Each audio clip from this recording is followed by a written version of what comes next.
Para aprobar el examen tenían que tener 6 respuestas correctas, ¿ok? Por lo tanto, hay dos tipos de desaprobados, ¿sí? Un desaprobado es con un 2, obviamente. Pero va a haber gente que tenga un 2 y va a haber gente que aparezca con un desaprobado, que técnicamente es lo mismo. Pero ¿cuál es la diferencia? Y para que cada uno sepa. Igual yo le voy a poner también la cantidad de puntaje que tienen, ¿sí? El, el 2 es porque tiene un puntaje muy bajo, ¿sí? Hay algunos chicos que de 10 puntos tienen uno, 2, ¿sí? 2,50, ¿está? Y hay otras personas que están cerca del 4,5, 5 y algo, ¿está? Entonces, de 5 preguntas respondidas correctamente, a eso es lo que voy. Esa persona está desaprobada, pero son personas que yo estoy seguro que cuando vayan al recuperatorio van a poder aprobarlo, ¿está? Porque pifiaron en un par de conceptos, le falta un repaso, le falta un empujón. Es decir, hay una diferencia muy grande entre desaprobados con puntaje bajo, muy bajo, y desaprobados que están con, yo creo que ya con 4 preguntas y media, bien, ya hay como una esperanza de mejora, bien. También he tratado de corregir eh, poniendo, cuando la pregunta está bien, el punto completo. Si la pregunta está mitad y mitad, medio punto. Si la pregunta tiene error, le pongo 75 centésimos. Y si la pregunta está mal respuesta, pero tiene algo, ¿vieron cuando se les pudre algo en la heladera, pero que algo hay rescatable y uno puede, aunque sea un pedacito de la manzana, comer? Le sumo 25 centésimos. Por eso me estoy demorando tanto, ¿no? Porque estoy sumando de a centésimos las respuestas, ¿sí? Entonces, sobre todo también para que vean, para que sea un reflejo más fiel de su situación académica, porque si no, si yo pongo mal, está bien, se puede desaprobar con 2 preguntas, con una pregunta correcta, y se puede desaprobar con 4 preguntas incorrectas, pero no es lo mismo, y no es lo mismo para que ustedes sepan en qué estado de la materia está. Por eso también les quiero aclarar que voy sumando de aunque sea centésimos, de 0,75, 0,25, 1 y así sucesivamente. Bien, pero recuerden que la sumatoria total me tiene que dar mínimo 6 para que estén aprobados. Bien, que es lo mínimo, es como si yo les hago 10 preguntas y por lo menos 6 tienen que tener respondidas correctamente. Eh, Sí, estoy un poco preocupado, ¿sí? Porque hay un número significativo de personas que veo que les ha costado mucho. O sea, yo les advertí de entrada, esta materia es una materia difícil, es una materia con poco tiempo y también han faltado mucha gente. Yo si tomo asistencia, no solamente para controlar los tipos gendarmes, sino para estimularlos a que no falten. Pero ustedes también tienen que estar lo suficientemente vivos para darse cuenta de que si es una materia intensiva y yo voy a preguntar cosas en el examen, se van a preguntar las cosas más importantes. Si ustedes faltan, se pierden las ideas de lo que nosotros damos en clase, salvo que tengan un compañero que les pase los temas, ¿bien? Eh, entonces, hay preguntas que eran un poquito más difícil que otras, como por ejemplo, no sé, la de la teoría de la fuente y de la renta mundial, que por ahí costaba un poquito más para armarla, pero hay preguntas que se dieron en clase y no pueden no saberlas si la estuvieron, aunque sea escuchando. O sea, la de la retrotraslación oblicua. Incluso me acuerdo que hasta Pablo preguntó esa en ese momento, ¿está? Y estábamos hablando de las mermeladas, ¿se acuerdan? Y de que en Ujú. vez de trasladar para atrás a la fruta de la mermelada, la trasladábamos al que vendía el frasco o al seguro de la luz. Bueno, la mayoría ni la contestó a esa respuesta, ¿está? O sea, es como, bien, cero al hilo. Otra pregunta que era elementalísima, pero aparte se los dije en clase y les dije, siempre se equivocan con esto. Impuesto real y personal. Se los dije. Les dije, impuesto personal es el, no pongan que graba la capacidad contributiva, porque eso graban, todos los impuestos graban la capacidad contributiva. El impuesto personal es el que tiene en cuenta condiciones personales del sujeto, como por ejemplo, si tiene hijos, si tiene familiar a cargo, etcétera, porque hay dos personas que trabajan en el mismo lugar y uno va a pagar un impuesto a las ganancias distinto del otro, a pesar de que cobran lo mismo. No hay con qué darle. La mayoría me puso impuesto personal es el que graba a las personas, impuesto real es el que graba los inmuebles. Entonces, cuando vos ves eso, decís, esto no es falta de tiempo, esto no es falta de, no sé qué es, pero es como me preocupa, ¿se entiende? Porque primero que está en el programa, segundo que es un tema fácil, es de una de las primeras unidades, tercero que lo recontra vimos en clase. Eh, Después hay otras cosas que son más complejas, pero lo vimos en clase. Por ejemplo, eh, agente de retención. Entonces tengo, por ejemplo, acá un examen que me pone, ejemplificado con el IVA, al realizar una compra, tenemos que el agente de retención es el fisco. Mortal, ¿se entiende? Entonces, ese tipo de respuestas son preocupantes. De ahí uno puede, bueno, ¿cómo encararon el 75 inciso 1, inciso 2, primer párrafo, poniéndome el esquemita que yo se los hice en clase, que se los dibujé, o enumerándome? El tema de la doble imposición, algunos la definieron o no. Las definiciones, por cierto, todas están incompletas, entonces, pero no importa, no era lo que se pedía, así que dentro de todo también. Y algunos me pusieron horizontales entre misma jerarquía, vertical entre distintos. Ah, está bien, es una cuestión de encuadre y de encare de la respuesta, ¿sí? Pero también lo de, ¿qué es un sujeto exento? El sujeto exento es aquel que la norma lo exceptúa. Y el no sujeto es donde no está sujeto en la norma. No. O sea, entonces, lo que yo quiero, eh, escuchen esto, contribuyente de facto. Es quien por ley está obligado. Exactamente al revés. ¿Se Ujú. entiende? Eh, em, entonces, eh, por ejemplo, aparte, me preocupa también porque les cuesta mucho expresarse, ¿sí? Les, em, eh, les cuesta armar algunas ideas. Entonces, em, por ejemplo, ¿qué es la doble imposición? Vertical o horizontal, implica que el mismo hecho en las mismas condiciones se graban al mismo tiempo. ¿Te das cuenta que igual, escuchen cómo está la respuesta? Doble posición horizontal y vertical. Implica que el mismo hecho en las mismas condiciones se graben al mismo tiempo por el principio de la confiscatoriedad. ¡Ah!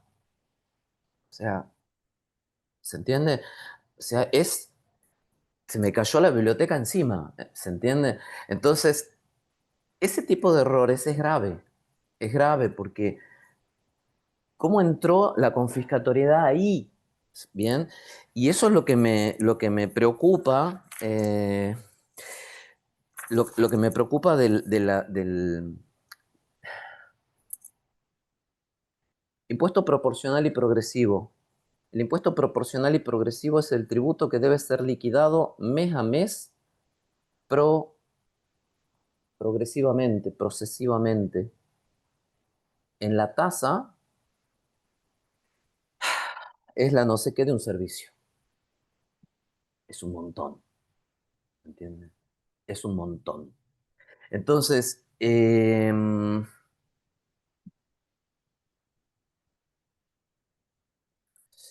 eso me preocupa. Entonces, yo igual en los exámenes, si quieren, se los llevo para el día del recuperatorio, lo vemos, lo charlamos, igual yo ya les paso las notas, ya cada uno sabe quién tiene que recuperar en un ratito.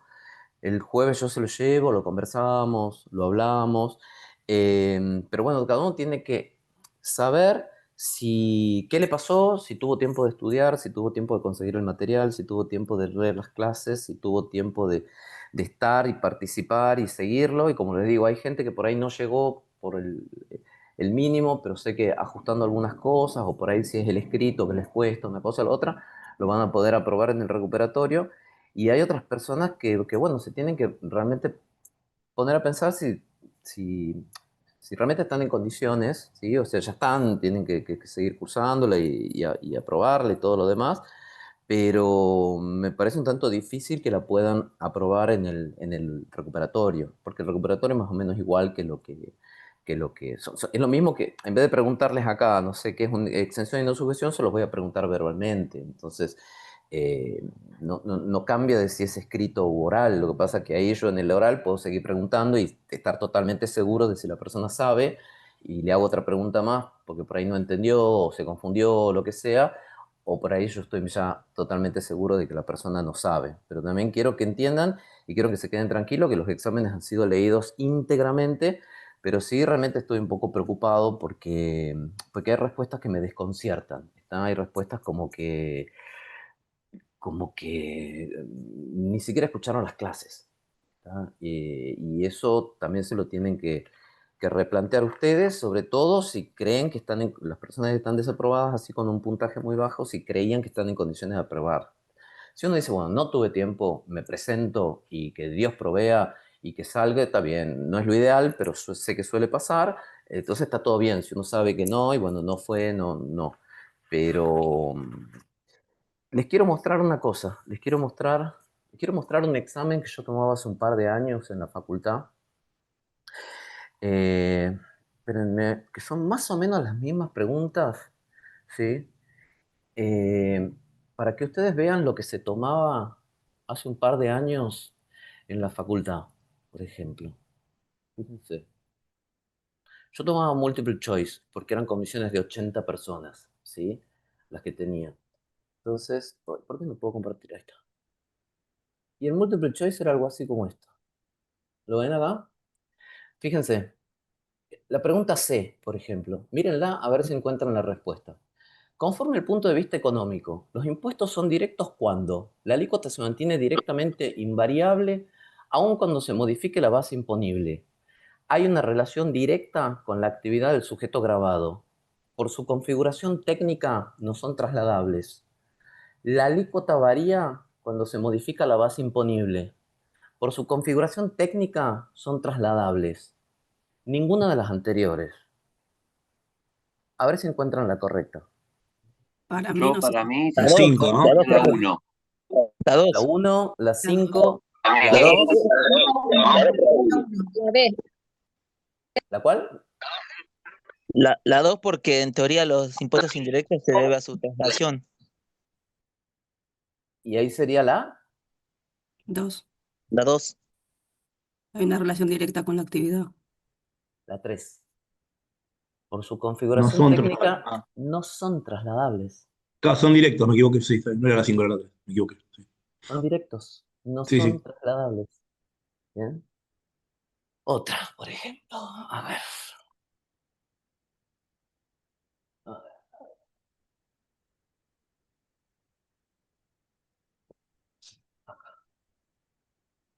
entra acá. Vamos a la G, por ejemplo. Esta es más fácil. Graduación del monto de la tasa.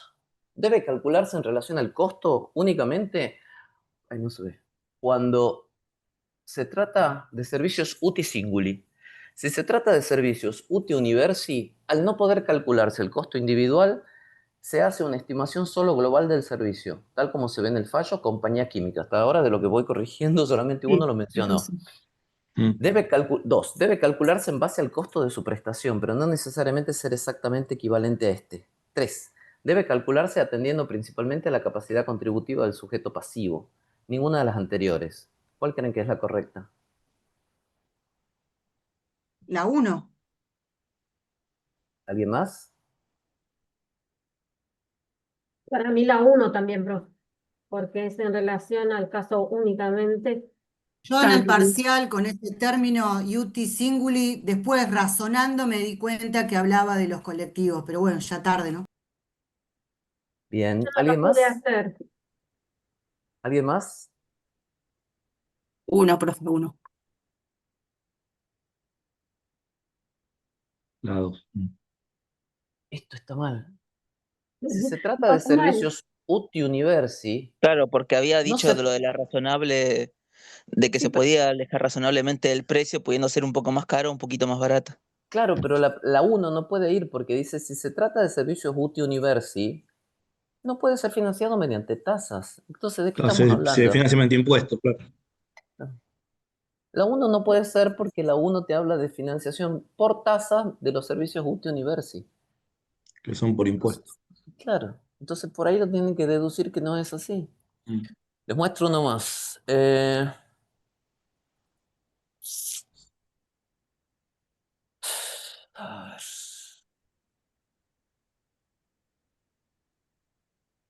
Vamos con esto, que creo que lo vieron conmigo. El N.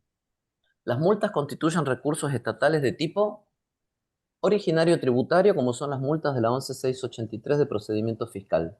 Originario de naturaleza penal, porque el poder de aplicación de la multa proviene originariamente del Estado. Derivado.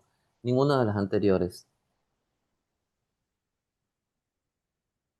¿A uno? La ¿La 3? 3. La 3. El 3 derivado. Bueno, menos mal. Sí, derivado. ¿Mm? Originario y derivado tiene que ver si los fondos salen del Estado o salen de particulares. ¿Mm? Entonces acá son simples juegos de palabras. ¿Sí? Originario de naturaleza penal. Lo importante es que sepan qué es originario y qué es ¿Y qué es derivado. derivado? Con el ejemplo del árbol que dio, el árbol y la fruta.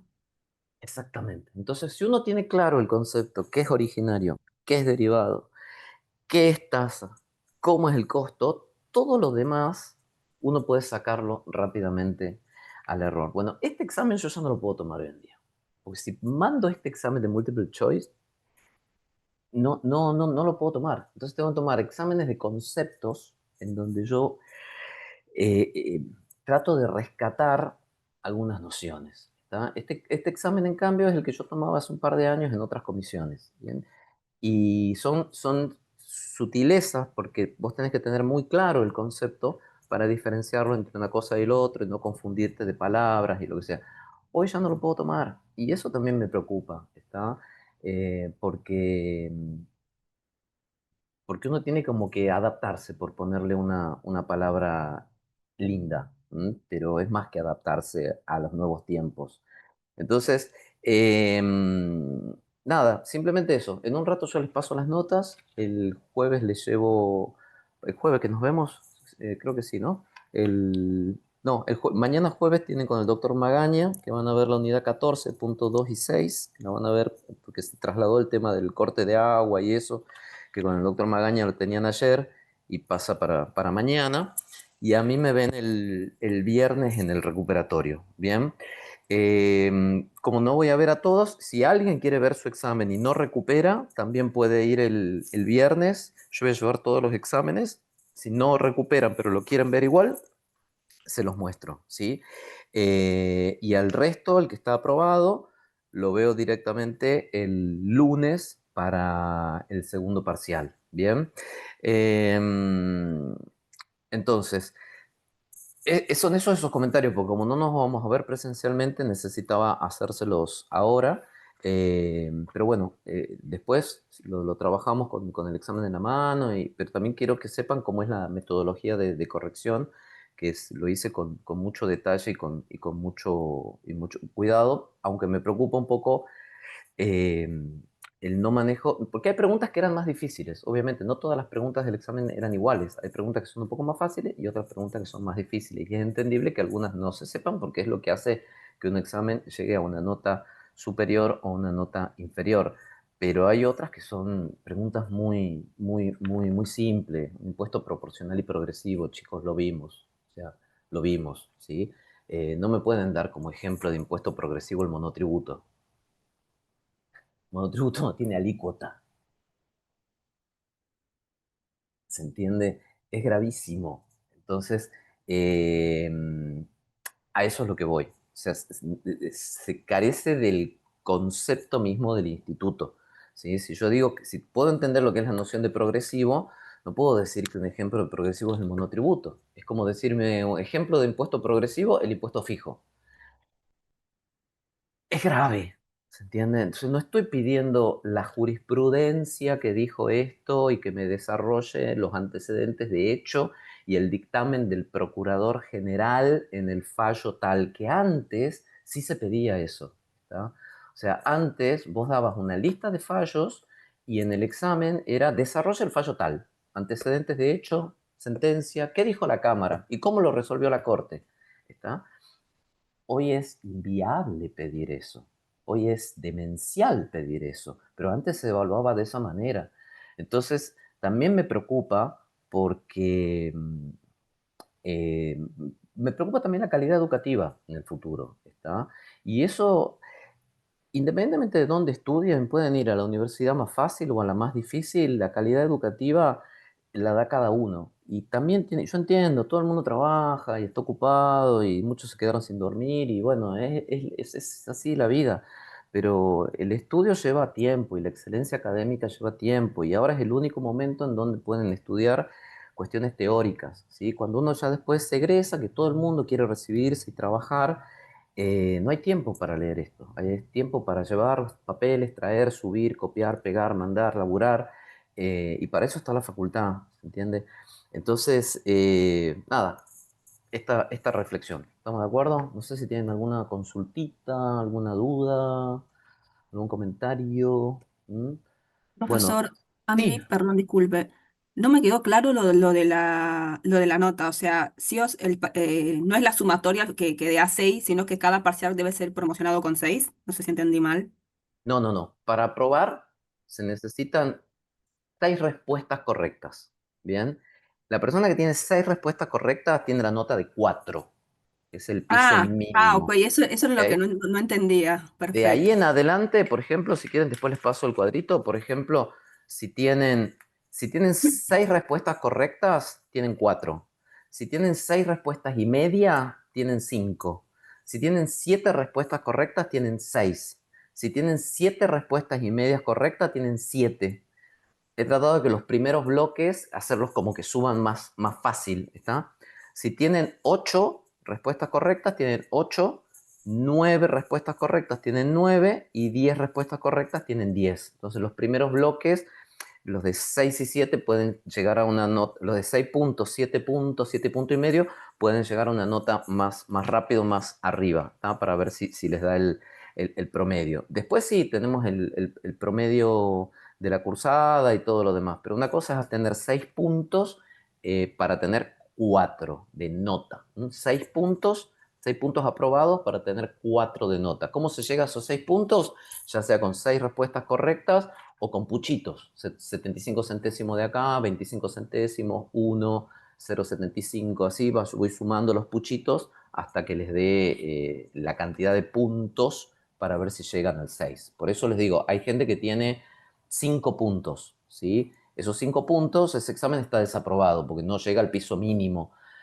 Pero yo sé que con un empujoncito, esa persona pasa el recuperatorio oral, ¿tá? Es una situación más cercana a una aprobación, es un tema de un empujoncito más y llegan, ¿tá? Lo que a mí me preocupan son las personas, miren, les voy a mencionar cuál es la nota, la cantidad de puntos. Se los digo así rápido: 0, 0,75, 5,25, 1 de puntos. O sea, una respuesta correcta, 4 respuestas correctas, 5,50 respuestas correctas, 2,50 correctas, una respuesta correcta y así, ¿bien? Entonces, hay otros que están mejores, no son todos así, pero esta camada, la primera, me tocó medio complicado. Entonces, ¿se entiende más o menos? ¿Alguna duda sobre corrección, sobre la metodología? ¿Estamos bien? ¿No? Igual, como les digo, pónganse las pilas, vamos al recuperatorio, ahí en el recuperatorio vamos a tratar de salvar todo, ¿sí? Pero también sean conscientes de la situación que cada uno lleva al recuperatorio. ¿Estamos de acuerdo? Entonces, porque las preguntas van a ser más o menos la misma, o sea, va a ser los mismos conceptos. Entonces, no sé, por eso también quiero hacer escrito y oral. ¿No? Entonces ahí nos vemos, pregunto, ahondamos y así nadie se va con la duda de nada, porque si no seguimos preguntando y seguimos preguntando y seguimos preguntando. ¿Bien? ¿Dudas? ¿Preguntas? ¿Estamos? No, profe, una pregunta. Sí, ¿El viernes sería en el horario de clase habitual o es más extendido? el viernes. El viernes tenemos... El Recuperatorio. recuperatorio, digo, ¿no? no, el viernes, en principio son 3 horas. Yo en 3 horas, eso se tiene que, yo creo que lo podemos solucionar. Sí, sí, sí, sí, sí, sí. Ok, Igual si hay alguien que necesita pasar antes, lo arreglan entre ustedes y bueno, se va hablando para que nadie tenga conflictos con el horario. Donde por ahí nos podemos demorar un poquito más es el día del segundo parcial, que es oral. El segundo parcial, que es el 3 de agosto, ¿sí? Ahí, bueno, calculando que son, a ver, no, segundo parcial, sí, segundo parcial, que es el 3 de agosto, el lunes, y sí, ahí, por ahí puede ser que nos extendamos un poco más, porque se supone que rinden muchos más ahí que en el recuperatorio, ¿está? Y donde en cambio creo que van a ser menos es en el recuperatorio del segundo parcial, ¿bien? Así que incluso ese día hasta podemos empezar antes y así terminamos antes con los que puedan, y después los esperamos los que lleguen en el horario, pero incluso podríamos empezar, no sé, 3:30 el día 5 de agosto. No, ok, sí, 3:30, por ahí tres y ok, media y después van bueno, llegando los otros a las 4 y ahí seguimos, así anticipamos un poquito. ¿Bien? bueno, ¿Estamos? gracias, profe. Listo, bárbaro. Voy a bajar la persiana para variar porque empieza la clase y no veo.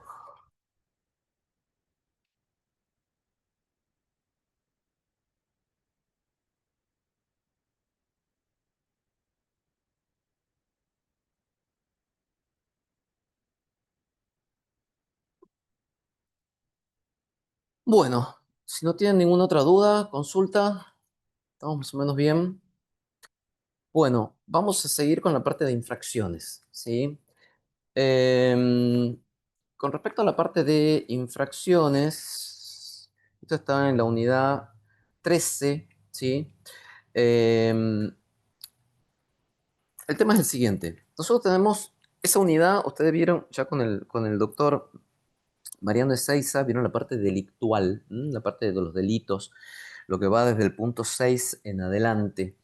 Em, si recapitulamos la cuestión, nosotros vamos a tener eh, inconductas.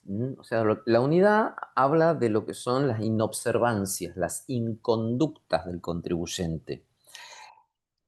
El legislador, y esto no es un tema solamente de tributario, el legislador elige sancionar una inconducta encuadrándolo como infracción o encuadrándolo como delito. Ustedes yo no sé cómo habrán estudiado derecho penal, ni con qué lineamiento. Generalmente los penalistas enfocan este tema diciendo que las infracciones son algo distinto de los delitos, pero ontológicamente distintos. Es decir, que hay algo de esencia distinto. Y para eso hacen una ensalada de fruta con distintas teorías, incluso enseñando cosas que son evidentemente erróneas, como por ejemplo,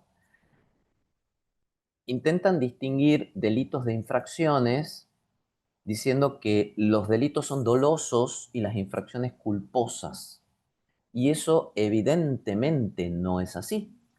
Hay delitos como el homicidio, que puede ser culposo o doloso, y nosotros ahora dentro de un rato vamos a ver infracciones tributarias que son la mayoría culposas, pero también hay dolosas. Después tratan de diferenciar por la sanción y te dicen los delitos son sancionables con pena de prisión y las multas y los ilícitos con multa. Y eso es definir una institución por la consecuencia, no por la causa que genera la diferencia. O sea, yo si tengo que diferenciar algo, no la puedo diferenciar por las consecuencias que atrae el hecho de haberlas diferenciado, sino que yo estoy preguntando por qué las diferencias, ¿bien? Entonces no puedo separar cosas por la consecuencia que acarrea haberla puesto en una categoría o en la otra, ¿bien? Además, la multa ni siquiera es exclusiva de las infracciones. Los delitos pueden acarrear otros complementos como el decomiso, la multa, la inhabilitación para el ejercicio de cargos públicos, etc. Es decir, la prisión no es el único elemento y muchas veces las infracciones también generan otras sanciones complementarias. También se suele decir que las multas son establecidas por el Poder Ejecutivo, perdón, las multas no, las infracciones suelen ser establecidas por el Poder Ejecutivo o por la Administración Pública, mientras que los delitos son establecidos por el Poder Judicial, la sanción. Y esto es parcialmente cierto. ¿Por qué? Porque en definitiva todo es judiciable. En definitiva, quien termina estableciendo o ratificando la sanción de delitos e infracciones es el Poder Judicial. Lo que hace el Poder Ejecutivo antes es simplemente como una instrucción, como una investigación y una estimación de la pena. Sí, es verdad, fija la pena. Si uno no la recurre, va a terminar quedando ahí y nunca va a tener intervención judicial. Pero no es menos cierto también que hay ciertos delitos que tienen instrucción por parte de la administración pública, como el régimen penal cambiario. Régimen penal cambiario son delitos, pero su instrucción no la tiene el Poder Judicial, la tiene el Banco Central. Entonces, no es cierto tampoco que siempre esté segmentado de esta manera, Poder Judicial y Poder Ejecutivo. Donde se hace también mucho hincapié es por el bien jurídico protegido. Se dice que los delitos protegen bienes jurídicos más importantes, como el de la vida, como el patrimonio, mientras que las infracciones protegen el bien jurídico que se refiere al deber de colaboración con la administración pública. Esto es muy limitada la visión, porque es lo mismo decir que los delitos son un deber de colaboración con el Estado. Si vos te cruzas un semáforo en rojo, te llevas puesto una persona. Entonces, una infracción de tránsito, está bien, es un deber de colaboración con el Estado, pero te llevas puesto un humano, ¿está? El ir borracho o alcoholizado manejando no es solamente una cuestión de deber de colaboración con el Estado, es un peligro social, es como salir disparando. Una persona que va haciendo picadas borracho es lo mismo que salir a los tiros, ¿está?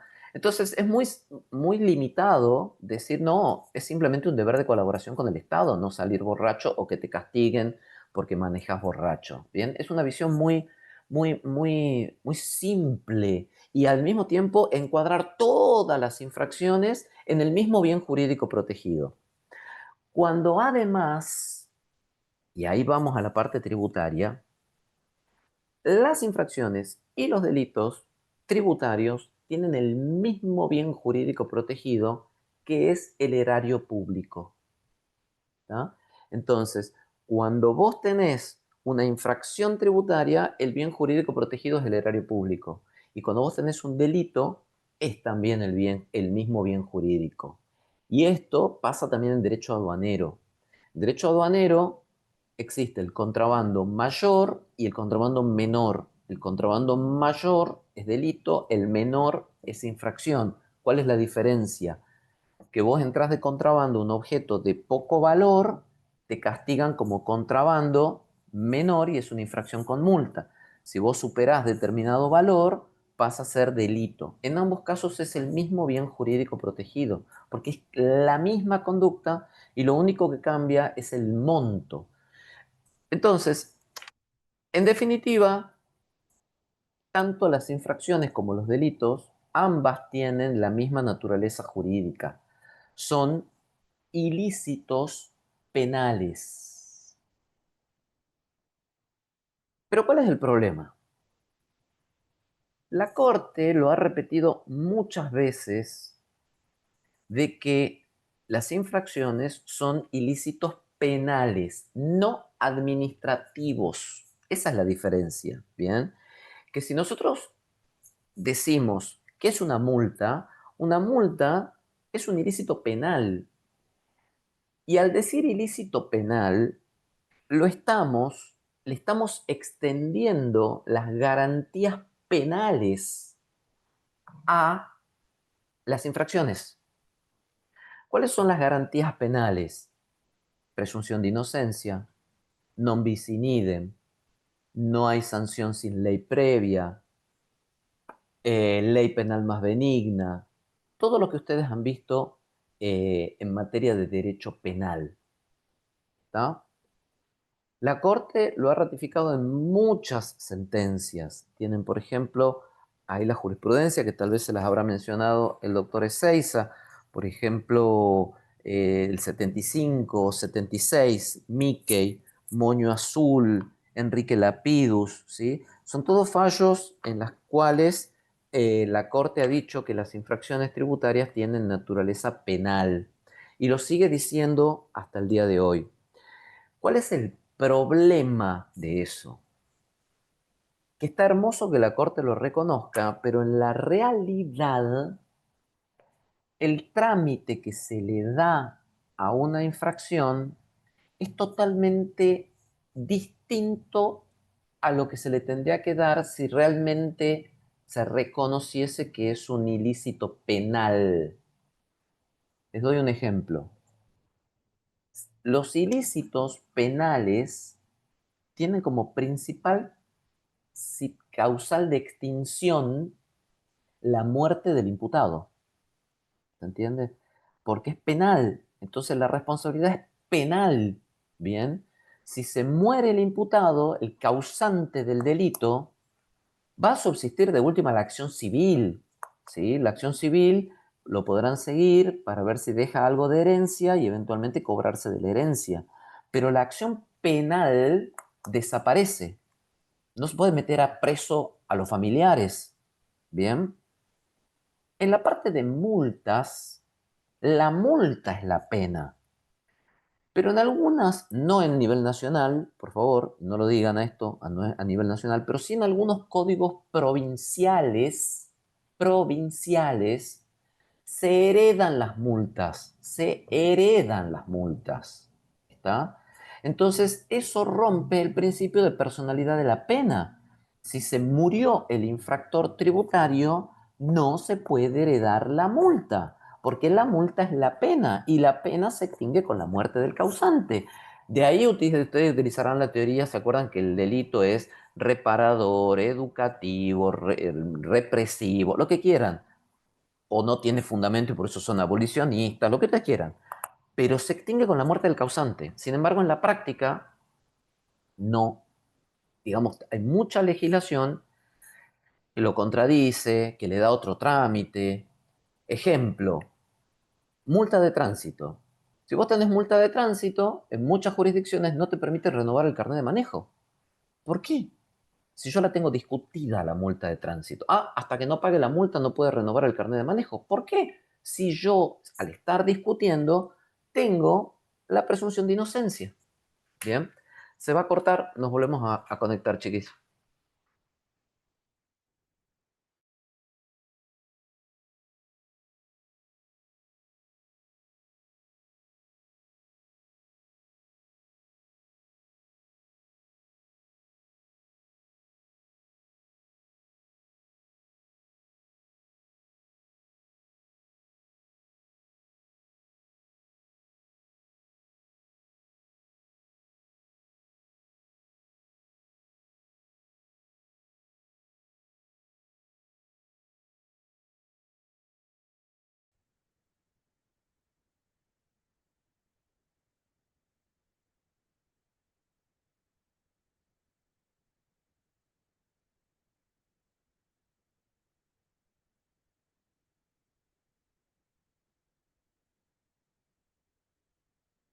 Bien, entonces, a ver, ¿se suma alguien más?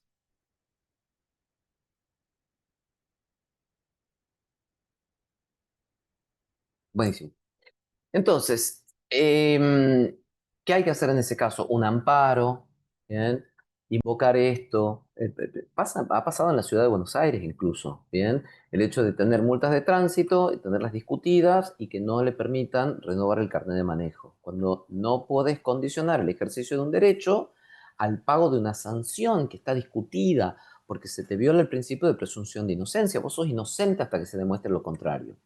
Entonces, eso es lo que pasa. Vamos de vuelta. Las infracciones tienen la misma naturaleza penal que los delitos.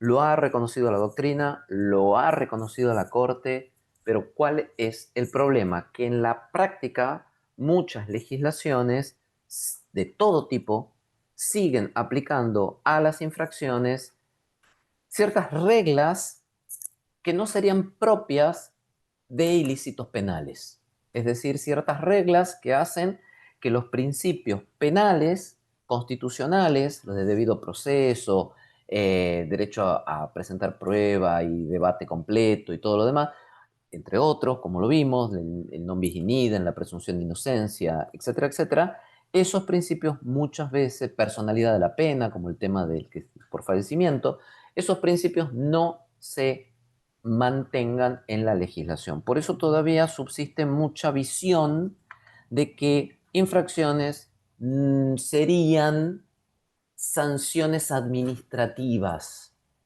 Esto sobre todo los administrativistas lo tienen muy incorporado. Los administrativistas no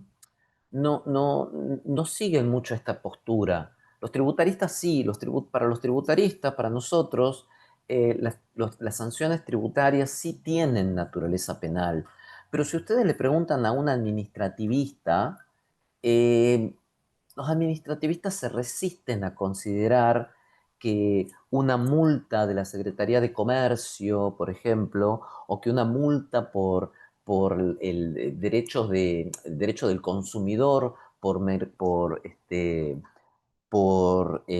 publicidad engañosa, sea penal, ¿está?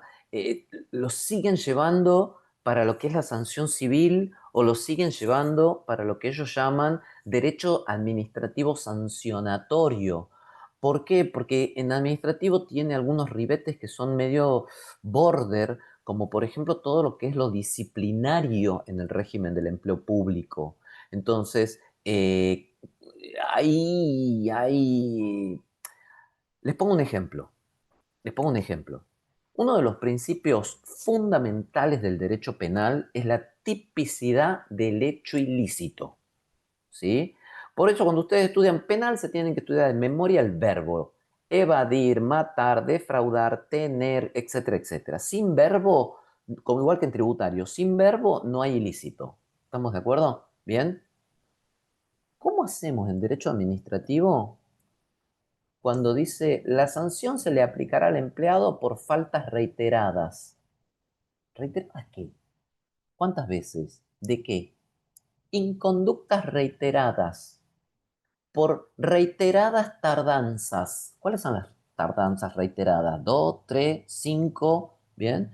Cuando se reitere por inobservancias normativas. Te voy a decir, ¿cuál es el tipo, cuál es la conducta ilícita? Lo que pasa es que tampoco en ciertos casos podés hacer un vademecum de inconductas laborales. Retirarse media hora antes, retirarse una hora antes, retirarse 25 minutos tarde, pegar el chicle bajo el escritorio, hablar fuerte, molestar a sus compañeros. No podés hacer un decálogo de todas las posibles inconductas que un humano puede tener en un ámbito laboral. Entonces, la propia situación te obliga a generar un tipo amplio. Es como, por ejemplo, incluso, por ejemplo, ustedes agarran el código de ética del Colegio Público de Abogados de la capital federal y les dice por inconductas graves al código de ética. ¿Vos decís, cuál es? ¿No? O sea, por inconductas que hagan al deshonor de la profesión, una cosa dice así. Vos decís, ¿what? ¿No? Entonces, una medida que te puede suspender en la licencia durante 2 meses y no tenés tipificada la inconducta. Bien, entonces es un tema controvertido. ¿Tá? Yo se los dejo aplicando, se los dejo ahí, simplemente quiero que entiendan que en materia penal, en materia tributaria, para nosotros las multas tienen naturaleza penal. En principio se trata de que se les apliquen los mismos principios y todo lo demás, pero no es un tema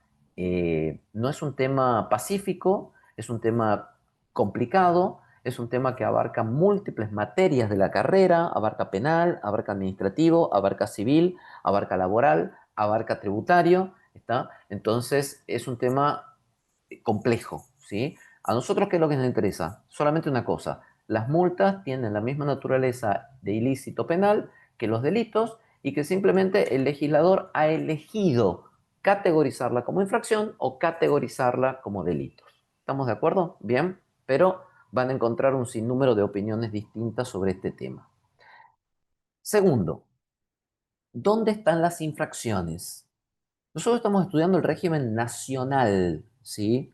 El régimen nacional tiene las infracciones en la ley 11.683, desde el artículo 38 en adelante, que ahora lo vamos a pasar a ver.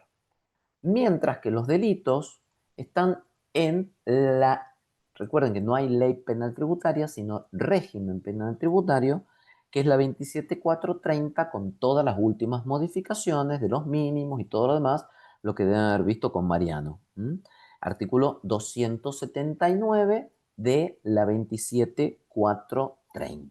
Entonces, ahí está todo el régimen punitivo tributario en la 11.683 y en la 27.430.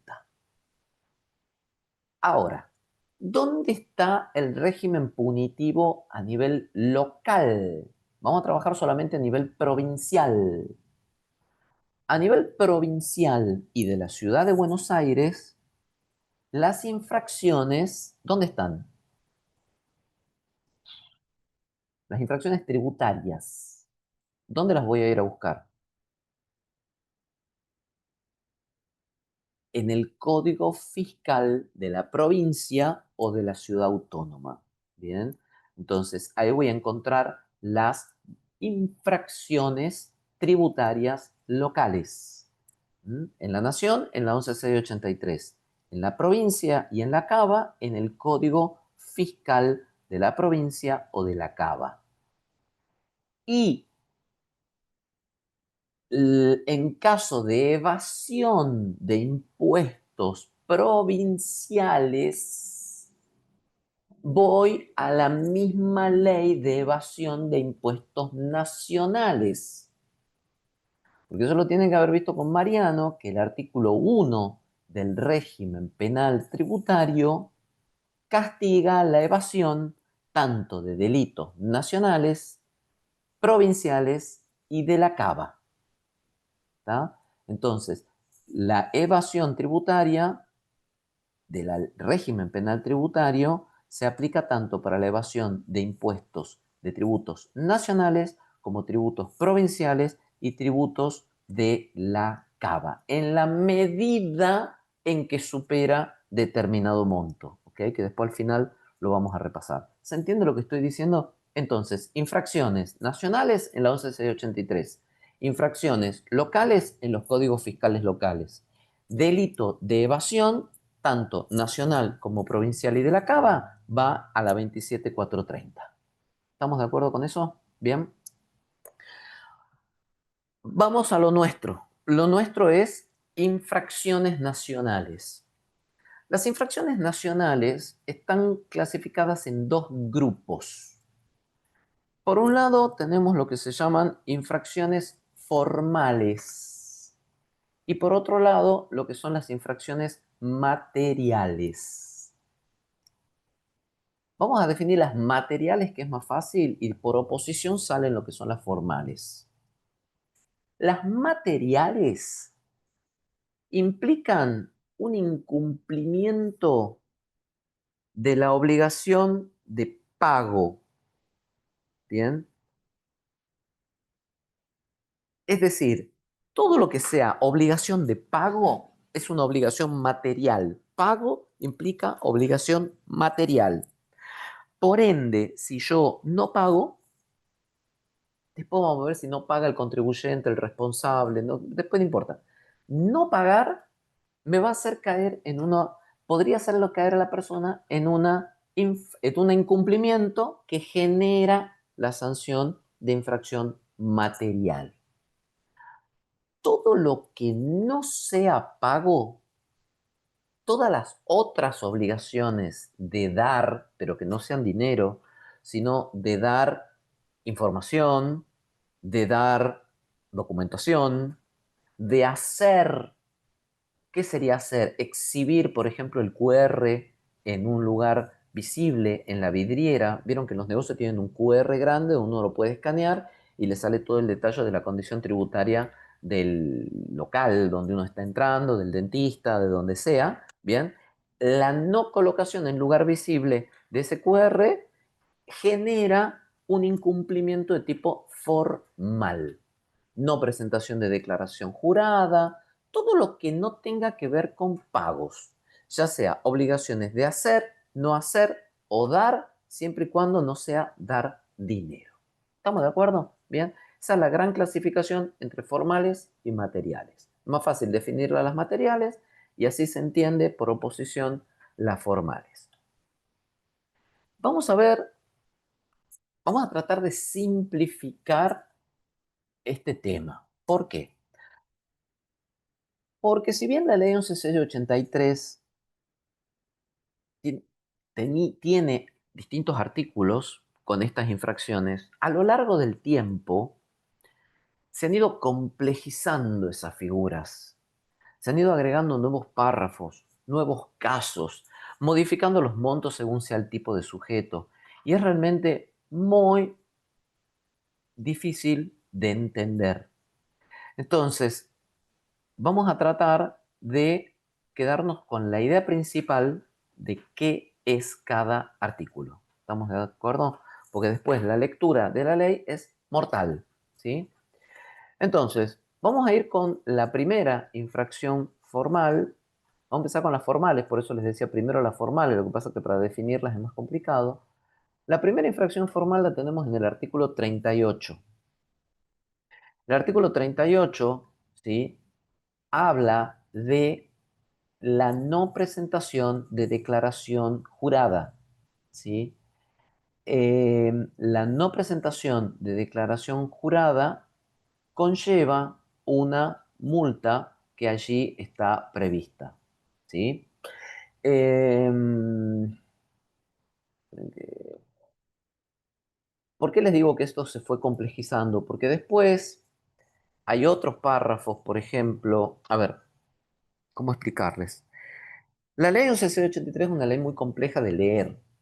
Ustedes tienen un artículo. Un artículo puede tener un párrafo o dos párrafos, ¿sí?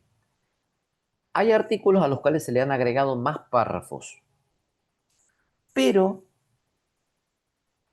hay artículos a los cuales se le ha agregado párrafos, pero que en realidad son nuevos artículos. Vamos de vuelta. Si yo tengo el artículo 5, 6 y 7, ¿puedo qué hacer? Agregarle párrafos a estos artículos. ¿Estamos de acuerdo? Pero ¿qué pasa si yo le agrego entre el artículo 5 y 6 un nuevo artículo? Va a pasar a ser el, opción A, 5 bis 5 bis, claro. o el 6 y por lo tanto el que era 6 pasa a ser 7 y me corre la numeración de los restantes. ¿Se entiende esto? La ley 11.683 ha tenido tantas, pero tantas modificaciones y se ha optado por no utilizar el sistema del bis, ter, quarter, quinquis, ¿vean? Sino que, y tampoco se ha optado por intercalar artículos, porque eso haría correr la numeración de todo el resto de la ley. Y como eso es permanente, la incorporación de estos segmentos, que ahora vamos a ver cómo lo hacen, ustedes leerían un libro y diría, conforme el artículo 71. Claro, pero 71 conforme cuándo, en el 2000, en el 2005, en el 2008, en el 2007, porque ahora el 71 no tiene nada que ver, el 71 es pago, no es tribunal fiscal, etcétera, etcétera, ¿se entiende? Y cuando ustedes presentan una demanda, vengo a solicitar repetición conforme el artículo tal, y hoy ese artículo es cualquier otro, ¿está? Entonces, por eso no se desea correr, porque como los cambios son permanentes en la ley, se trata de que la numeración no cambie. Entonces, ¿qué se le ocurrió a algún genio? Ponerlo a continuación del artículo, pero sin número.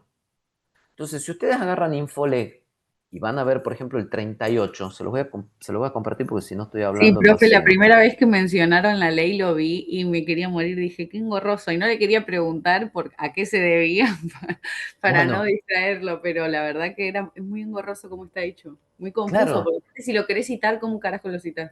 ahora les explico cómo se cita. ¿Bien? Entonces, por ejemplo, estamos en el 38. Aquí, 36.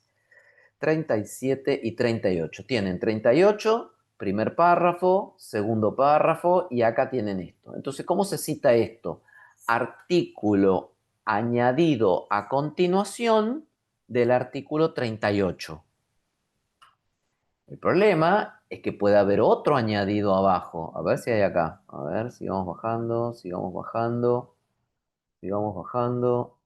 No, acá no, pero a lo mejor en otro, acá hay uno del 39. Este es el artículo añadido a continuación del 39. Vamos a ver si tenemos, acá hay otro. ¿Cómo se lee este? Este es el segundo añadido. Entonces esto se lee artículo añadido al artículo añadido al artículo 39. ¿Estamos de acuerdo? Bien. Entonces, así se lee, artículo añadido al artículo añadido del artículo 39. De esta manera, se mantiene la numeración de la ley y mínimamente los que nos dedicamos a esto entendemos de lo que estamos hablando y ahora también lo están entendiendo Muy ustedes. engorroso. El 50 tiene como 4 artículos añadidos. El añadido No, del añadido del añadido. exactamente, exactamente. Tercer párrafo del añadido, etcétera, etcétera. Bien.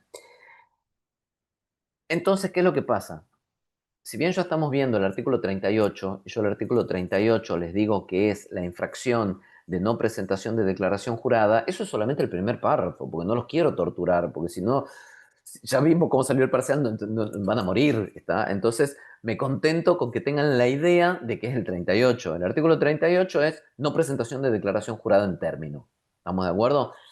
Por ahí, si lo quieren hacer feliz al profesor y descubren que también el 38 tiene otro párrafo que dice el incumplimiento de la obligación de presentar declaración informativa. Esto está en el párrafo, en el añadido, ¿no? Que dice la omisión de presentar declaraciones juradas informativas también se castiga, porque hay dos tipos de declaración jurada. La declaración jurada del periodo, donde uno hace la determinación tributaria, donde uno informa cuál es el tributo y la multa, no, la multa no, donde uno informa cuál es el tributo y la liquidación, pero también hay declaraciones juradas informativas. Por ejemplo, cuando el contribuyente no tiene que pagar el impuesto, pero informa y liquida en cero. Eso también es una declaración jurada informativa, no es declarativa porque no hay impuesto a declarar, pero sí es informativa para los fines de control. Su no presentación también corresponde a la sanción del artículo 38. Bien, ¿estamos hasta ahí? Este tipo de inconducta es una inconducta de tipo culposo. ¿Qué significa esto? Que basta el mero vencimiento del plazo, porque para todo esto hay que hacer un plazo, el mero vencimiento del plazo y no presentación de la declaración. La pregunta es, ¿esto es una infracción de tipo objetiva? No. Y acá también necesito revolver conocimiento de ustedes.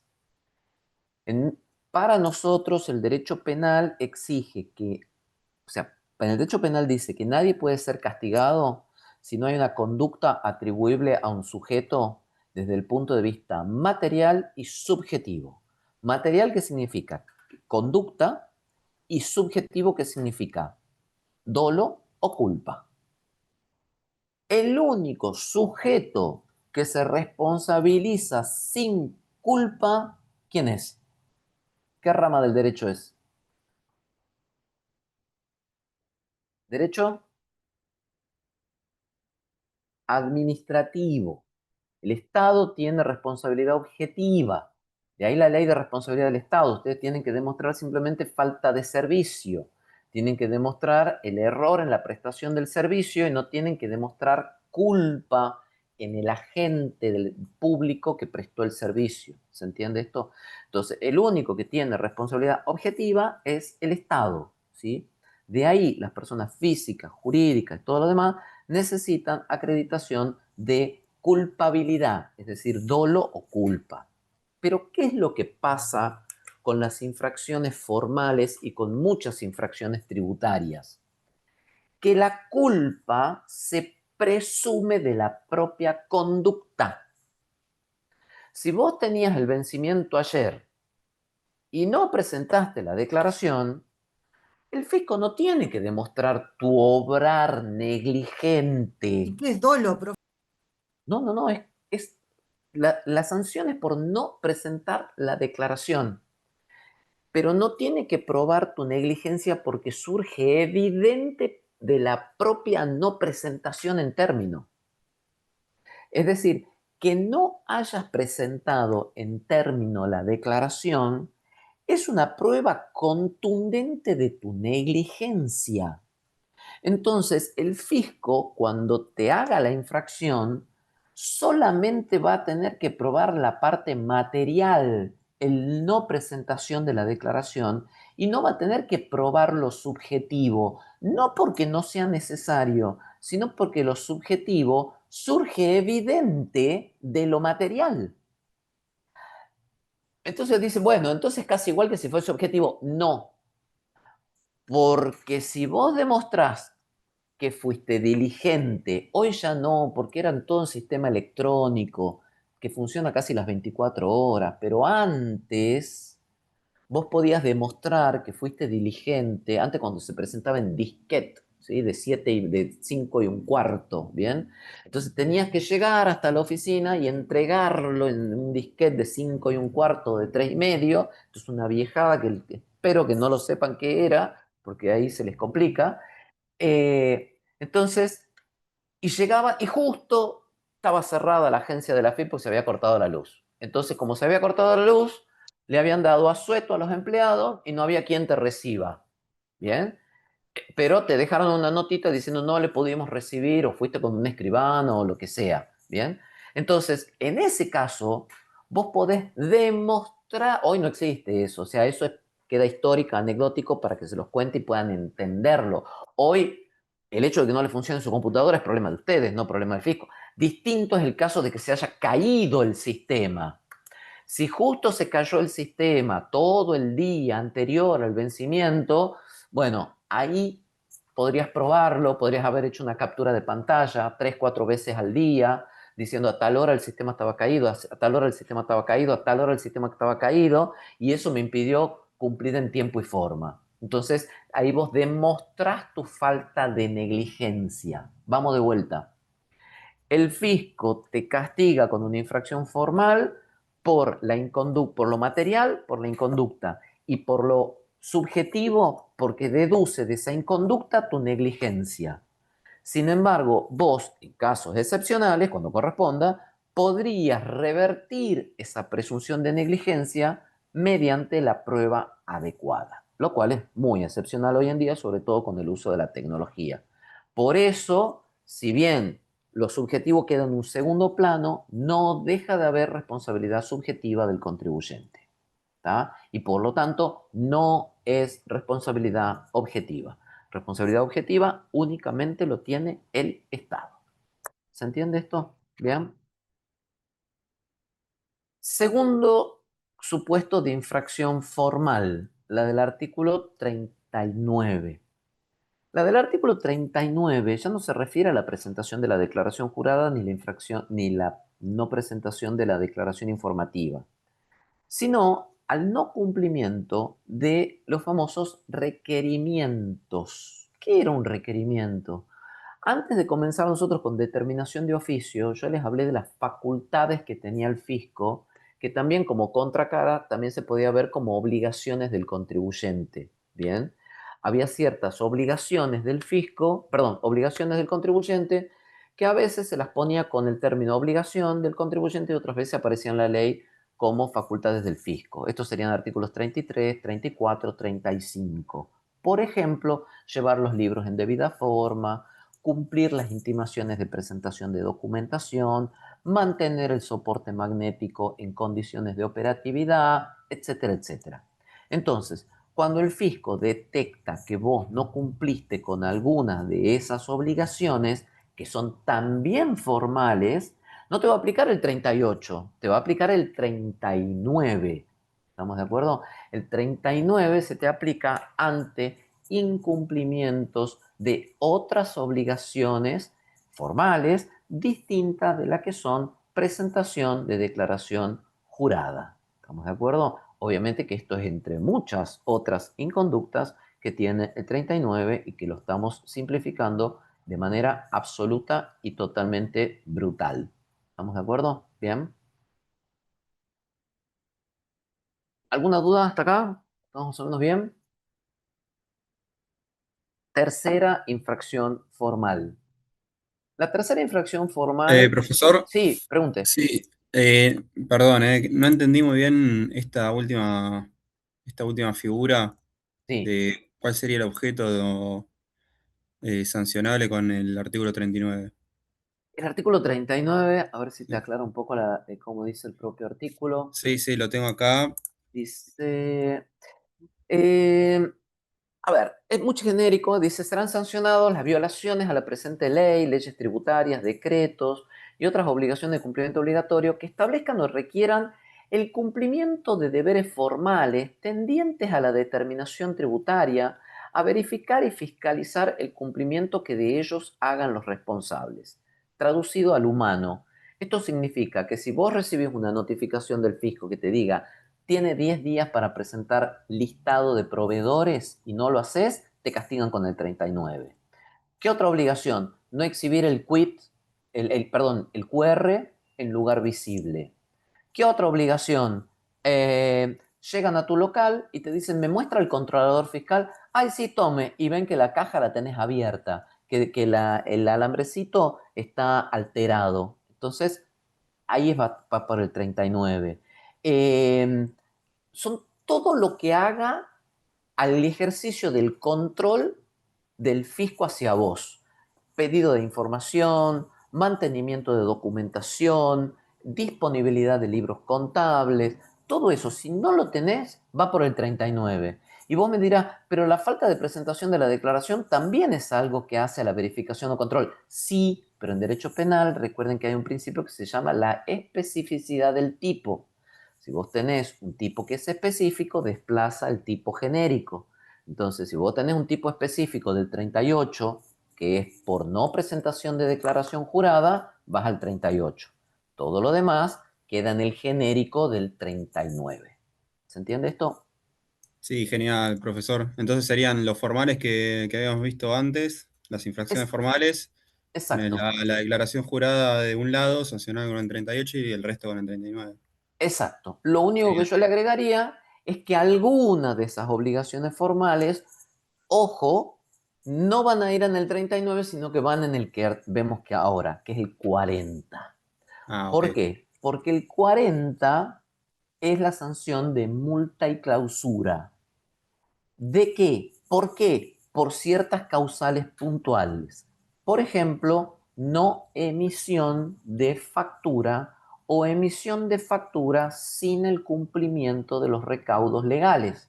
O sea, no te emiten la factura o te emiten una factura cuasi trucha. Bien, da lo mismo, no importa. En ambos casos, eso no va a ser 39, porque si bien es una facultad de control y fiscalización, no va al 39, va al 40.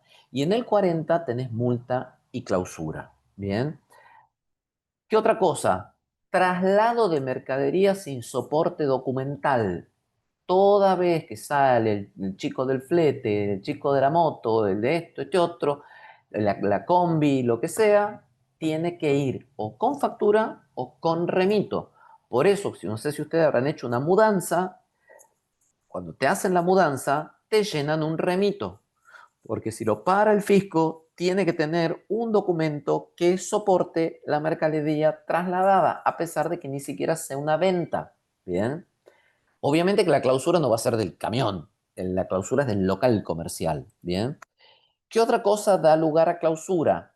Alteración de equipos de medición, balanzas truchas, no, balanzas, pero que están alteradas en la medición. ¿Qué otra cosa? Surtidores de nafta que están alterados en la numeración de corte. Todo lo que sirva para medir y que tenga una alteración.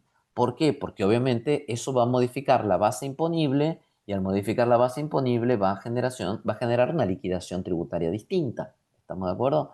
Entonces, eso además, fíjense de la doble punición, eso además lo sanciona a Secretaría de Comercio por todo lo que es defensa del consumidor. ¿Tá? Entonces, si vos tenés una balanza adulterada, tenés la punición tributaria y la punición por Secretaría de Comercio. ¿Bien?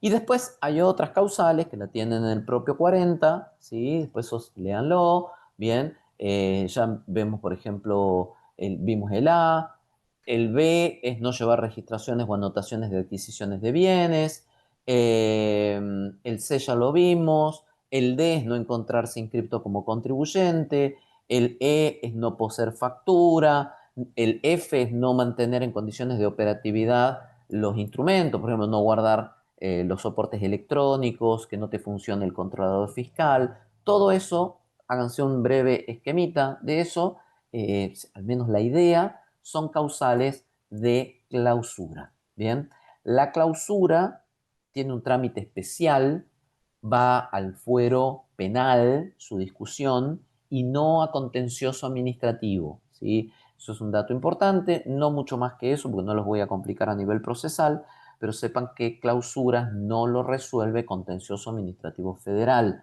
Bien, a diferencia de las otras infracciones que sí van a contencioso administrativo. ¿Por qué? Por esta jurisprudencia que les mencioné, Parafina del Plata, Moño Azul, etcétera, porque se considera puramente ya que debe ir a este fuero. Bien. No estamos agotando todas las infracciones formales, pero bueno, es lo más importante. ¿Estamos hasta ahí? Vamos a las infracciones materiales. Las infracciones materiales son infracciones de no pago. Eso ya lo hemos aclarado, ¿sí? Las infracciones de no pago lo tenemos en dos artículos, que son principalmente el 45 y el 46. Bien. El 45 nos dice, perdón, una aclaración previa. Las infracciones formales que vimos son todas culposas, ¿ok? Son todas culposas. ¿Qué significa que sea una infracción culposa? Supongamos, yo no emití factura, me corresponde la clausura, pero ¿sabes qué? Yo no la emití con dolo. ¿Corresponde igual la clausura?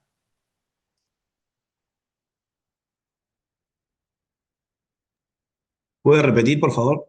Vamos de vuelta. Hay una venta y el comercio no emite la factura. Por culpa. Se pifió, se colgó, lo que sea. Corresponde la clausura. No emitió la factura. Con dolo. ¿Corresponde o no la clausura? Sí, Sí, Y ahí sí, sí. sí. ¿Por qué? Porque cuando uno habla de dolo, es como el piso subjetivo mínimo. Entonces, la culpa es el piso mínimo. Si vos tenés ese piso mínimo, quiere decir que si encima vos tenés una malignidad superior, igualmente vas a quedar punido. ¿Tá? Si lo hiciste con culpa, quedás castigado. Y si lo hiciste con dolo, también. Porque basta llegar al piso mínimo. Distinto es cuando la infracción te pide dolo. Porque ahí, cuando te pide dolo, ese piso mínimo, tenés que llegar al dolo. Por lo tanto, si vos obraste con culpa, no vas a ser castigado, salvo que haya una infracción específicamente que te prevea con culpa. ¿Está? En el sentido de que una infracción que es culposa es más amplia que una infracción dolosa. ¿Por qué? Porque para quedar encuadrado en una dolosa se necesita sí o sí dolo. En el caso de la culposa, no interesa si obraste con dolo o con culpa, entras todo en la misma bolsa. ¿Se entiende lo que estoy diciendo? Entonces, no es que sean más livianas las de culpa. Sí, obviamente que la punición es menor, pero no es en el sentido de es culposa y por lo tanto es más simple. No, no, se las hace culposa justamente para que nadie quede afuera. ¿Tá? Para que todos los que cometan la conducta queden adentro. En cambio, las dolosas, al hacerlas dolosas, son más restrictivas de quienes van a quedar insertos en esta conducta. ¿Sí? Entonces, dentro de las dos más importantes tenemos el 45 y el 46, de las materiales. 45 y 46 son no pago de tributos. La diferencia está por la subjetividad. 45 es no pago culposo, 46 es no pago doloso. Entonces, mientras que en el 45 el fisco le basta acreditar que a la fecha de vencimiento el dinero no entró, ¿por qué? Porque la negligencia se presume porque el dinero no entró, salvo que pruebes que sí entró y el banco lo retuvo, que pagó fácil, retuvo, lo que sea, pero si no entró y porque no lo depositaste, el fisco no te tiene que probar la culpa. La culpa se presume de la propia omisión. En cambio, en el 46, el fisco tiene que probar que no entró el pago y que no entró por dolo. ¿Y qué sería el dolo? Un ardid. ¿Y cómo es ese caso? Y es el caso en donde vos presentás una declaración jurada trucha. Entonces, en ese caso, no es que vos simplemente no pagás. No pagás porque vos presentaste una declaración jurada que decía que no tenías que pagar. A ver, ¿qué es lo que no pagás? Por ahí pagaste 0 y no pagaste nada. Pero por ahí vos pagaste 40 cuando tenías que haber pagado 100. Entonces, ¿qué es lo que no pagás? La diferencia. Vos te falta pagar 60. Entonces, el no pago es por el saldo impago. ¿Y por qué? Porque presentaste una declaración jurada trucha que te daba un monto a pagar mucho más chico del que te correspondía. Entonces hay un no pago de lo debido, a pesar de que vos hayas pagado algo. ¿Estamos de acuerdo? Entonces, por la parte no ingresada, que a su vez no la ingresaste intentando engañar al fisco, eso es 46. Porque en el 46 hay dolo, ardid o engaño. O sea, el dolo manifestado a través de un ardid o engaño. ¿Estamos de acuerdo con eso? Bien. Decantamos esto, son y 25, nos vemos y 35. ¿Parece? ¿Listo? Y 35 vamos de ¿Listo? vuelta. Dale. Muy bien. Bueno. Vamos a seguir. Entonces, tiene que quedar claro lo que es las infracciones formales de las infracciones materiales. Las infracciones materiales son aquellas que implican un no pago de tributo, mientras que las formales implican una... ay, se me perdió el cursor. Las formales implican incumplimientos de otro tipo, ¿sí? Morena. ¿Y la no presentación de declaración jurada sería un delito material o nada que ver? Primero que delito no estamos hablando acá, digamos, estos son infracciones, ¿sí? Para que sea delito, Perdón, infracciones, sí, sí, sí. Infracción formal, sí, es una infracción formal y es la del 38, la no presentación de declaración jurada. Ok. ¿Mm? Morena. Entonces, con el último, el artículo 46, con el dolo engaño en cuanto a la infracción tributaria, digamos, en cuanto a requisitos, ya sé que estamos viendo infracciones, pero es lo mismo que pensar en requisitos de cuando vimos evasión como delito, obviamente hablando con el requisito del monto del dinero. Exactamente, exactamente. Muy bien, bien orientada. Es, Ahí vamos a ir. ok, pero Cuando ¿es tipo especializado o hay que separarlos tipo por multa y delito? hay que separarlos según llegues o no al monto. ¿Mm? Entonces, ahí Ok, vamos a llegar. Cuando llegamos, ok. lo contesto y si no, cualquier cosa, haceme la observación y lo aclaramos. ¿Ok? Pero vas bien encaminada. A esa es la idea. ¿Sí? Entonces tenemos infracciones de tipo formal, 38, 39 y 40, e infracciones de tipo material, 45 y 46. La del 45 implica el no pago de tributos, pero con culpa. ¿Qué abarcaría esos casos? El no pago de tributo con culpa, que es del 45, son los casos en los cuales uno, por ejemplo, presentó bien la declaración jurada, pero después no hizo el pago. ¿Mm? Pues son conductas distintas. Uno presentó bien la declaración en término y después se te pasó la fecha de pago. ¿Tá? Entonces, básicamente pagaste cero, declaraste bien, pero pagaste cero. Y otro caso puede ser que vos tenés una declaración jurada inexacta, pero esa inexactitud es un simple error. Bien, corriste mal una coma, computaste mal un concepto, valuaste mal un bien para la cuestión patrimonial, tomaste un valor del año anterior. Básicamente, ¿por qué? Ahí voy, Pablo. Cuando yo sé que ese error esa inexactitud es un simple error y no es una maniobra, bueno, un poco la experiencia del fisco y otra cosa es que el fisco no pueda probar que es un engaño. ¿Tá? Si el fisco intenta y logra y tiene las pruebas para probar que es un engaño, te va a llevar al 46, te va a llevar a la figura dolosa, al no En la pago doloso. instrucción, entonces. Exacto, es decir, y ahí entramos un poco con lo que vimos de determinación tributaria. Recuerden, cuando empieza la determinación tributaria, el primer punto es la notificación de que estás bajo un procedimiento de determinación. Y después tenés la prevista y la vista. Entonces, en ese interín, el fisco va buscando documentación e información y va como haciéndose a la idea de qué pasó acá. Entonces, puede ser un caso muy sencillo o puede ser un caso más complejo y el fisco a lo mejor termina allanando el hogar o lo que sea y con esa información pasa de una convicción de un 45 de que la declaración estaba mal, pero por error, a darse cuenta que es un 46. Y por eso cuando termina la investigación y llegamos a una determinación de oficio, a lo mejor lo que había empezado como una simple sospecha de 45, de no pago culposo, termina consolidándose con la prueba que se consigue en un no pago doloso. Y por lo tanto, la determinación de oficio es multa del 46 más tributos dejados de pagar. ¿Bien? Entonces, pero ¿cuál es la diferencia entre un 45 y un 46? Que el fisco pueda probar el dolo.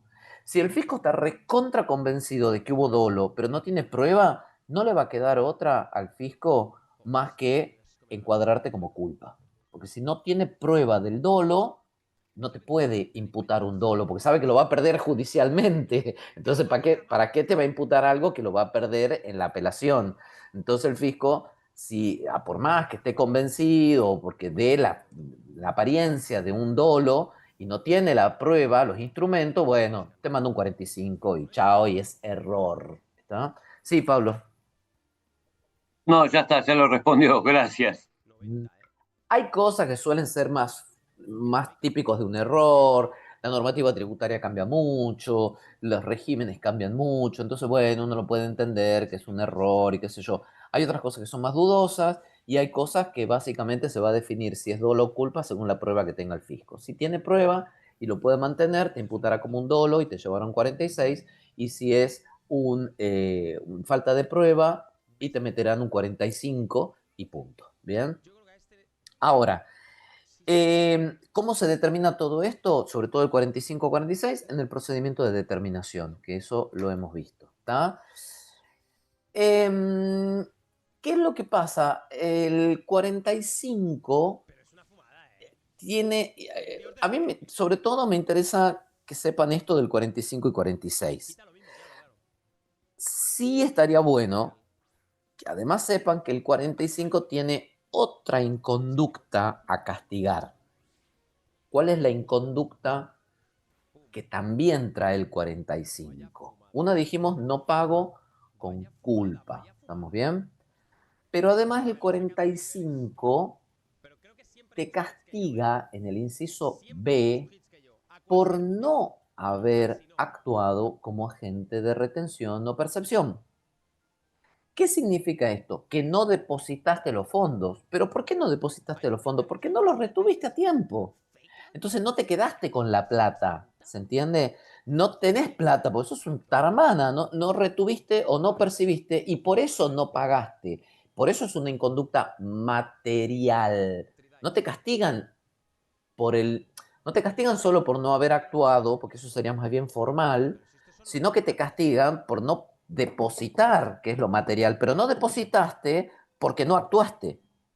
¿Se entiende esto? ¿Bien? Porque si vos retuviste y percibiste y no depositaste en término, se te aplica otra figura, la del 48. ¿Estamos de acuerdo? Entonces, el 48 es para aquellos agentes de retención y percepción que retuviendo, percibiendo, no depositan. Obviamente que las sanciones son distintas y más graves. ¿Estamos de acuerdo? Entonces, vamos de vuelta. Agentes de retención que ambos son agentes de retención y percepción que no pagan. ¿Sí? Como para que vayan armándose su cuadro. Ambos son agentes de retención y percepción que no pagan. La diferencia es que si además no mantuvieron la guita, no tienen la plata porque no retuvieron o no percibieron, va por el 45. Si sí retuvieron o sí percibieron y no depositaron, van por el 48. ¿Estamos de acuerdo? A su vez, contribuyente. Recuerden de diferenciar contribuyente de agente de retención. Son sujetos aberrantemente distintos. ¿Bien? Uno comete el hecho imponible, el otro no. ¿Bien?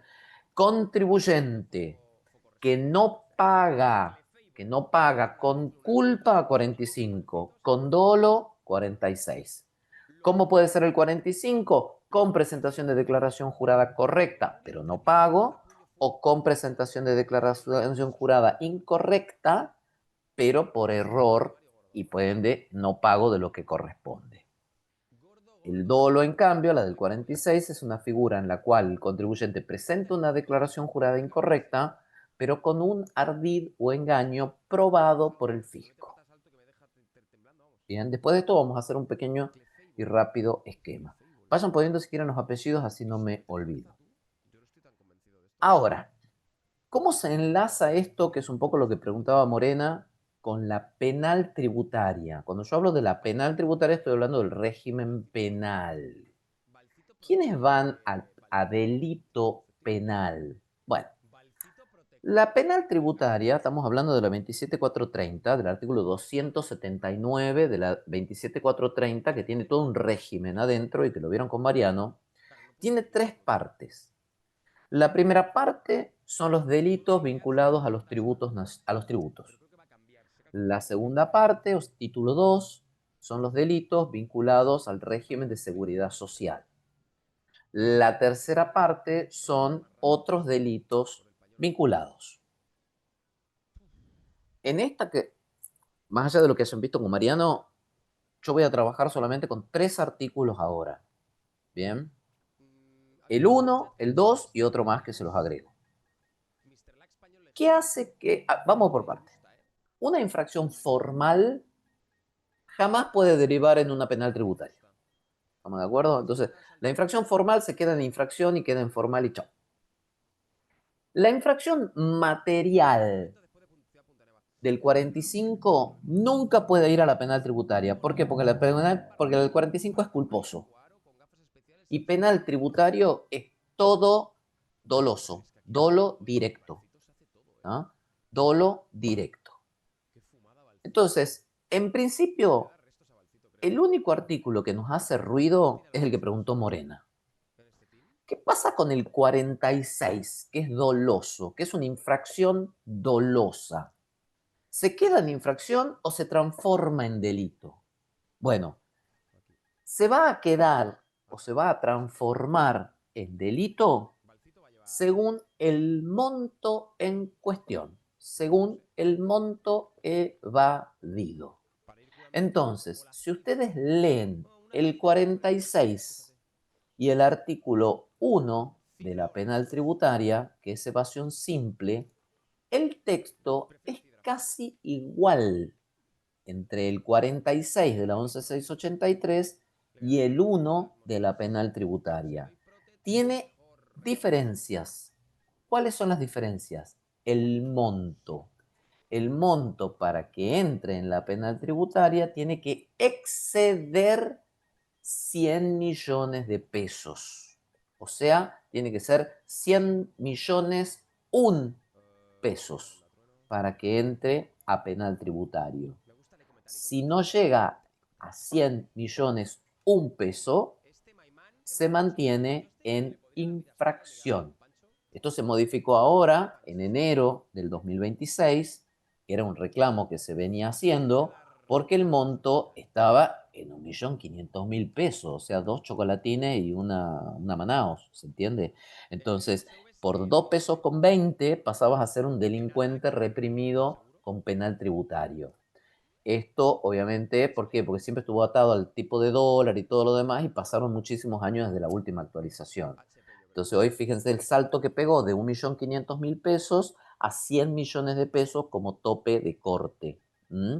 Entonces, ¿qué es lo que pasa? Vos tenés una persona que evade mediante declaraciones juradas engañosas y evade montos inferiores.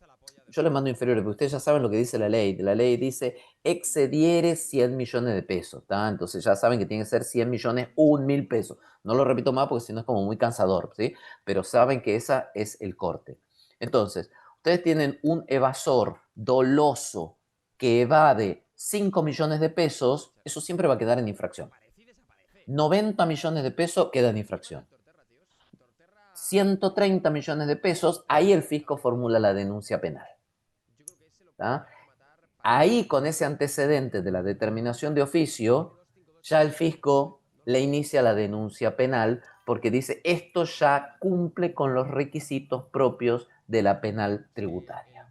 ¿Estamos de acuerdo? Y a su vez tienen el artículo 2. El artículo 2 de la penal tributaria son los agravantes, ¿no? El monto pase a ser 1.000 millones de pesos, inciso A, la intervención de interpósitas personas, ¿sí? Las denominadas personas a nombre de terceros que se ponen los bienes, por ejemplo, las rentas, y además el monto sea del doble, 200 millones. Inciso C, el uso de exenciones fraudulentas y también aumenta el monto 200 millones, o utilización de facturas truchas, bien, más el monto de 100 millones, bien. Entonces, en esos casos, la pena se agrava. Ahora, vamos a agentes de retención. ¿Se acuerdan lo que veníamos hablando? Agentes de retención. Perdón, antes de pasar a agentes de retención.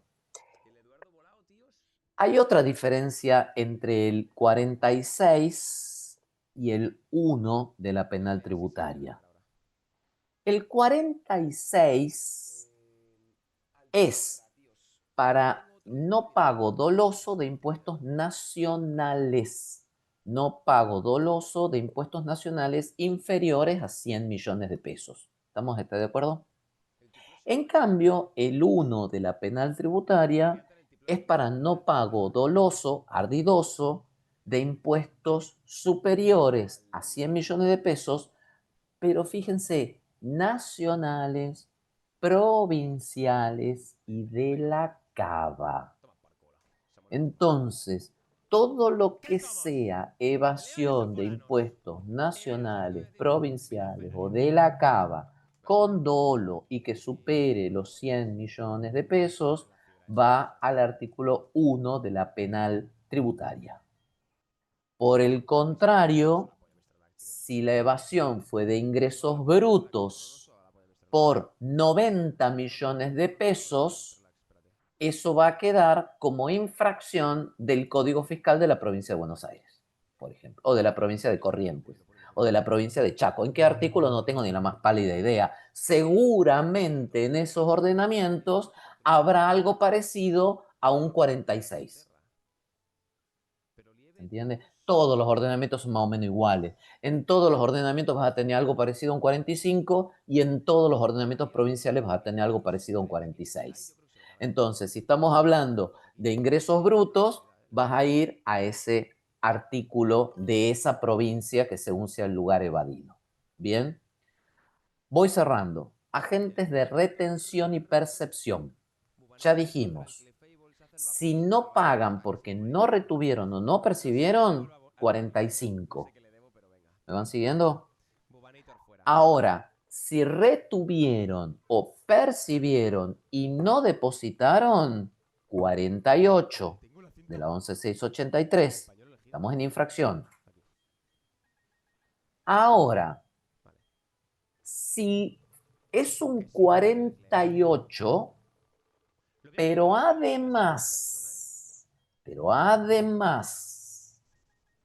no depositaron pasados los 30 días corridos de la fecha de vencimiento y el monto supera los 10 millones de pesos, eso es delito de la penal tributaria del artículo 4. ¿Ok? Se llama apropiación indebida de tributos. Entonces, vamos de vuelta. Agente de retención y percepción que no paga, que no deposita, porque no retuvo o no percibió, 45. Si sí retuvo o sí percibió, 48. Pero si además retuvo, percibió, pero por un monto superior a 10 millones y además retuvo durante 30 días, eso se considera doloso. Y por eso pasa de un 48 a un 4. Porque mientras el 48 es culposo, igual que el 45, bien, vamos de vuelta, el agente de retención o percepción que no depositó porque no retuvo es culposo. Retuvo también es culposo. Ahora vos me vas a decir que tuviste 30 días la guita y no te diste cuenta. Entonces, por eso la ley le pone los 30 días, para poder transformar un 48, que es culposo, en un doloso del 4. ¿Se entiende? Por eso el plazo de los 30 días, porque ambos, el 48 y el 4, son agentes de retención que se quedaron con la guita. Pero una cosa es quedarse 24 horas con la guita, ¿tá? 2 días, 3 días, una semana, con los tributos de los empleados de la fábrica, 15 días, 29 días, te lo doy como culpa. 30 días es dolo, amigo. ¿Se entiende? 30 días es dolo. Y si llegás con los 10 millones, es delito. ¿Se entiende? Entonces la ley utilizó, digamos, ¿cómo saber que una persona se queda con plata con dolo o con culpa? Y bueno, ¿Pero eso no tenemos es un que... delito del contador? No. El obligado es el contribuyente. El contador te asesora, el contador te puede colaborar, pero el Pero contador... puede ser que el contador haya hecho toda una... Y bueno, la persona no está justamente en ese labor. Es tu obligación de Claro, listo. contribuyente. Y por lo tanto vos te De tenés que manera. asesorar adecuadamente. Y menos si es una empresa, que tenés todos los recursos a mano. ¿Sí? No. Es imposible descargar una... O sea, acá es una cuestión de subjetividad. Tendrías que demostrar, Es pero no, posible, pero es la muy culpa, difícil. la responsabilidad cae en el, En el claro, contribuyente. En el en el contribuyente. contribuyente. Aparte porque la disponibilidad de la plata la tiene el contribuyente. ¿Entendés? Entonces, en definitiva, más allá de que el tipo no le interese y delegue, bueno, es la responsabilidad, es la culpa, es las consecuencias de delegar. ¿Estamos de acuerdo? Bien. ¿Estamos de acuerdo con eso? Bien. De esa manera es como quiero que vean infracciones. Por eso les di suficiente tiempo y todo lo demás. Mañana van a comenzar con el doctor Magaña. Ahí voy, Morena. Mañana van a comenzar con el doctor Magaña y van a comenzar con la unidad 14, que es la parte de IVA y los otros tributos, ¿sí? Después van a ver, porque queda una clase después, ¿sí? Antes del final, y ahí vamos a ver lo que queda y los impuestos, pero realmente esto necesita tiempo. O sea, si no lo vemos de la manera que lo estamos viendo, es tirarlos a la muerte, tanto que entiendan la parte de infracciones como cómo conjuga infracciones con la parte de delitos. Y esto solamente se puede entender una vez que vieron determinación tributaria. Y es así, y toda una cosa engancha con la otra. Entonces, por eso también lo que les decía de la dificultad de esta materia, que es mucho contenido, se da lo mínimo en clase, se pregunta lo mínimo, entendemos que es difícil, pero bueno, estamos de última sacrificando algunos impuestos en particular que no son demasiado importantes y se evaluará hasta donde llegue el programa, ¿sí? Al menos en la cursada regular. Después, si alguien se queda con la materia regular y va a una mesa libre, bueno, que Dios lo ampare, está, porque no estaré yo y lo tomará cualquier profesor y el profesor lo toma conforme el programa, ¿bien? Pero por lo menos tampoco es nada del otro mundo, porque aparte impuesto tal cosa tiene que ver, hecho imponible, exenciones, características, hecho imponible, exenciones y características, lo leen directamente del libro. En cambio esto, aunque se lea del libro, es difícil ensamblarlo, por eso prefiero darle más tiempo a esto y los otros impuestos que son más chicos o los dejamos afuera y los que lo tengan que ver lo ven por su cuenta. Morena. Ok. Entonces, para el 48, en cuanto a que sí retuvieron, pero no deposita la gente de retención, o sea, en este caso, que no supere el monto y que retenga y no pague 9 millones de pesos, no alcanza para aprobar el dolo. Para que sea dolo te tiene que dar los dos requisitos, que llegue a los 10 millones y que lo hayas retenido 30 días. O sea, Si se vos va a en hacer un cambio, delito culposo. claro, si vos en cambio no cumplís con alguno de esos dos requisitos porque depositaste el día 29, por más que te hayas pasado con el monto, ahí en ese caso no hay delito. Ok, o sea, ¿Entiendes? son los dos requisitos para el dolo. Te pasaste 6 meses, pero el monto no llega, no hay problema. Ok. Tienen que ser los dos requisitos, haber retenido y percibido y no haber depositado ese monto por al menos 30 días. Si falta alguno de los tres requisitos, de esos requisitos, de la estructura del tipo, no hay tipo, porque te falta una pata. Ok, perfecto. Pero entonces, o sea, más allá de eso, del 48 en cuanto a, eh, digamos, o sea, sigues, o sea, va a ser siempre culposo, entonces. Por residual te quedan el 48 y como el 48 es culposo, va a quedar caratulado como culposo. Listo, ¿Está? perfecto. Porque Gracias. para que sea doloso, también tiene que darse la figura, todos los elementos del tipo doloso. Si no, por el contrario, no encaja en el tipo doloso y encaja en el tipo culposo. Entonces, de alguna manera, la subjetividad se readecúa en lo culposo. Perfecto. ¿Estamos de acuerdo, Eduardo, Carolina, Milagros, Sí, Ibrahim, sí. los demás que están? ¿Listo? Bueno, Gracias, chiquis, doctor. mañana tienen entonces con el doctor Magaña y nos vemos. Yo ahora en un ratito termino de corregir, les subo las notas. El viernes yo llevo todos los exámenes para todos los que lo quieran ver. Tenemos el recuperatorio oral y la semana que viene vamos con el parcial oral el lunes. ¿Ok? Por ahí les Ok. dije, nos vamos a demorar un poquito más. Vayan teniendo en cuenta, si alguien tiene una urgencia, vaya hablando, arregle con sus compañeros. Paula. Profesor, buenas tardes. Yo me inscribí extraordinariamente.